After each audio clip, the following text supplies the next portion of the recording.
बोलल जाई डीजे पे, असो बम बम बोलल जाई डीजे पे।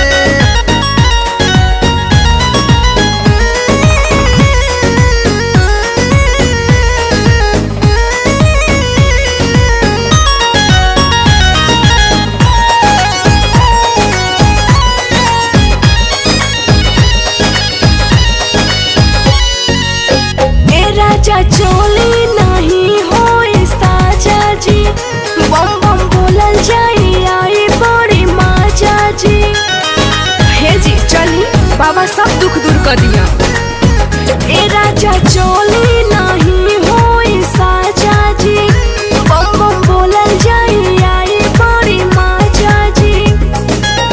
भांग धतूरा चढ़ी बोले पे, भांग धतूरा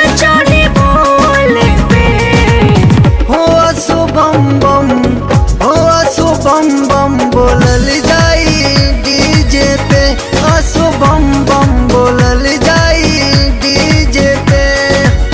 गजा भंग चिलम लेके डीजे पे, हो असो बम बम बोलल जाई डीजे पे, असो बम बम बोलल जाई डीजे पे।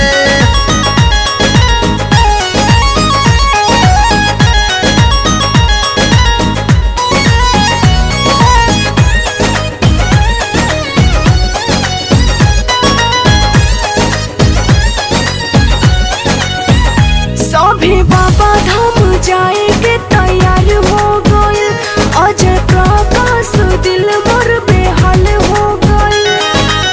अरे देखी जाए खातिर कृष्णो भैया तैयार बानी। सभी बाबा धाम जाएंगे तैयार हो गए, अजय प्रकाश दिल मोर बेहाल हो गए। लेके चली हमके ओही देने पे, लेके चली हमके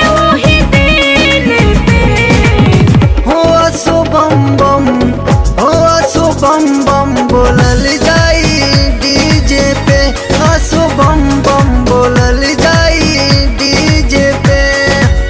गजा भंग चिलम लेके डीजे पे, हो असो बम बम बोलल जाई डीजे पे, असो बम बम बोलल जाई डीजे पे।